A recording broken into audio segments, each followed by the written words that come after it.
درود میگم با بینندگان عزیز. ساعت به وقت پرک 10 است و چون همیشه در همین وقت من برای شما خبرهای تازه رو میرسونم و باور دارم که چون معمول تا آخر صحبت ما رو همراهی خواهید کرد و از شما از آن دعوت میکنم که رسو از 3 ساعت پس باز ما رو در برنامه خبری رادیو زودی همراهی کنید که گزارش‌های تازه از تاجیکستان و جهان رو پیشنهاد شما میکنم. خب مرد 62 ساله که روز 6 ایون خود را در نزد بینای ریاستی موله شهر کولوب آتش زده بود چند لحظه پیش در بیمارخانه ولایتی درگذشت. ظریف عبداللهیف با اداره موله کولوب همکاری داشته است و مؤسسه‌های تو مکتبی کولوب را با مواد غذایی تامین میکرده است. منبع رادیو زودی گفت 2 ماه پیش او مفلس میشود و ریاست موله پولی که او برای رساندن غذا به مؤسسه‌های تو مکتبی صرف کرده بود بر نمیگرداند.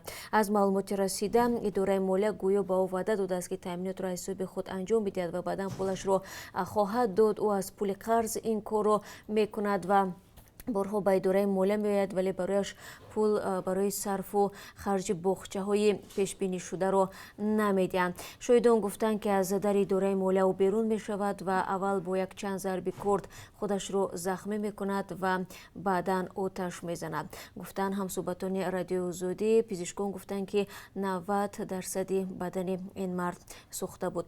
مسئولان ریاست موله و مقامات تفتیشاتی هنوز به طور رسمی حادثه را توضیح ندادند. تحقیقات حادثه را مفتشان دوستانی شهر کولوب آغاز کردند. یک منبع رادیو زودی گفت که نسبت این قضیه از روی مدعی به خودکشی رساندن پرونده جنایتی آغاز شده است.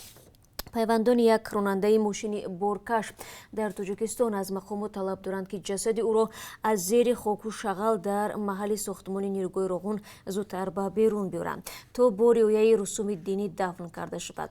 بختیار فیضوی 60 ساله 2 سال باز در نیروگاه به حیث راننده کار میکرده است. به قول نزدیکانش بختیار فیض و کارمند دیگر نیروگاه هفته پیش در نتیجه فرآمدن یرچ تقریبا 60 متر به پایان سرازیر شده به هلاکت رسیدند. مسئولان جمعیت سهامی نیروگاه برقی آبی راغون در این باره رسما اطلاع نمیدهند. امر خدایف یکی از پیوندان بختیار فیض روز 6 ایون به رادیو زودی گفت بعد از چند روز بیدرک شدنش به جستجویش برآمده اما رو نگذاشتن که به محل ساختمان وارد شویم. آنجا را ابیکت استراتژی میگویند. بعدا التجا کردیم و امروی کارمندان بخش امنیت نیروگاه رفته محل فرآمدن یرچ را دیدیم. از روی نشان داد شاهدان یرچ ماشین را قریب 60 متر برده است. امر خدایف میگوید در جای فرآمدن یرچ اکسکاواترها خاک را میکفتند اما با گذشت یک هفته مقامات نه جسد و نه ماشین را نیافتند. همصحبت ما میگوید وقتی او به محل ساختمان رفت مفتش اداره کارهای داخلی و رئیس نویه نورآباد وعده دادند که جسد را یافته همراه مزد معاشش به نزدیکان میسپرند. همینطور مقامات از دادن همگونه اطلاع در این باره خودداری می‌ورزند و به رادیو زودی میسر نشد نام جوان دیگری هلاک شده را معین کند. تنها چیزی که معلوم شد این است که او 33 ساله و زاده ولایت مختاری کوهستان بدخشان بوده است. مطبوعات چین گزارش داد که تمام یک هفته 23 کارگر شرکت صنعت کوهی تاجیکستان و چین در ولایت سوغد به کرونا ویروس نو مبتلا شدند. نشریه فضای شرق نوشت 17 نفر آنها شهروندان چین و 6 بیمار دیگر از تاجیکستان هستند. گرفتاری آنها در روزهای 28 می و 2 ایون تصدیق شده است.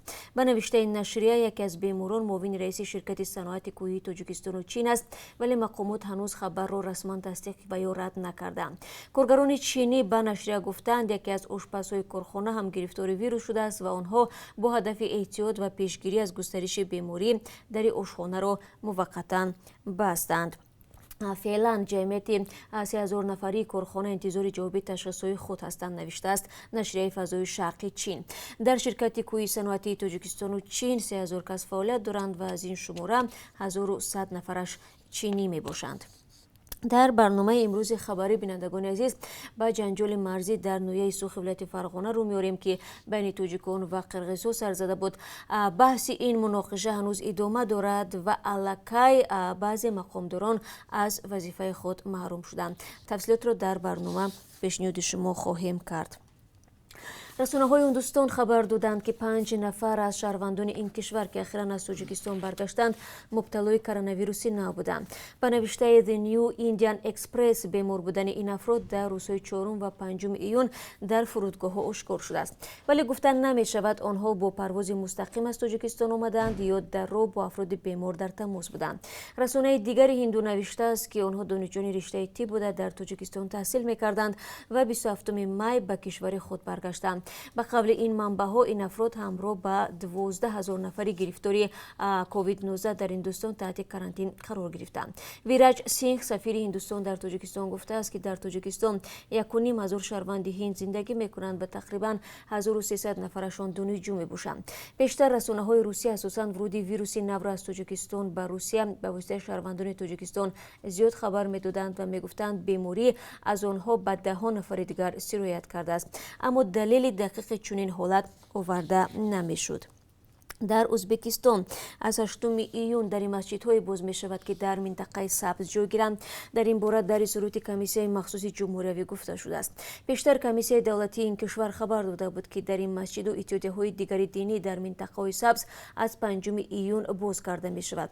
бар асоси изҳороти ахири комиссия, аз 5 то 8 июн барои таъмини бехатарӣ дар масҷиду калисоҳо ва аз сар гирифтани фаъолияташон як қатор чораҳо андешида хоҳад шуд. ин чораҳо ба риояи қатъии қоидаҳои беҳдоштӣ равона шуда, аз ҷумла безараргардонӣ, аломатҳои ишоратӣ барои риояи фосилаи ҷисмонӣ на камтар аз 1,5 то 2 метр ва ташкили давраҳои омӯзишӣ барои кормандони иттиҳодияҳои диниро дар бар мегирад. дар Узбекистон аз 8 май минтақаҳо бо назардошти паҳн шудани коронавирус бо рангҳо табақабандӣ шуданд.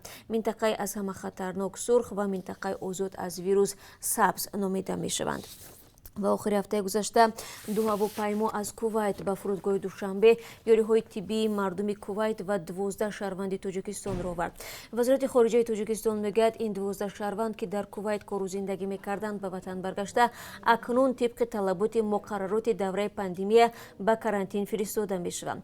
як манбаъ дар ҳукумати Тоҷикистон гуфт, дар маҷмӯъ ин ду ҳавопаймо зиёда аз 27 тонна бор, аз ҷумла дастгоҳҳои рентген, дастгоҳҳои нафасдиҳии сунъӣ, дастгоҳи томографӣ ва васоили дигар овардааст. ин ёриҳо бо ташаббуси як соҳибкори сарватманди кувайтӣ ба табибони тоҷик аст ва қарор аст дар ояндаи наздик ҳам боз қисми дигари он ворид шавад. дар маҷмӯъ дар замони пандемияи коронавирус аз Кувайт ба Тоҷикистон 2 дафъа кӯмак ирсол шудааст. кӯмаки аввал аз либоси ҳифозатӣ барои табибон иборат буд, ки оғози ҳафтаи гузашта ба Тоҷикистон расид. хуб, бинандагони азиз, ин ча хабари тозае буд, ки ман хостам барои шумо дар ин соат бигӯям ва баъд аз 3 соат дигар шуморо дар барномаи хабарӣ бо хабарҳои тоза мунтазир хоҳем буд. то он вақт худо нигаҳдоратон.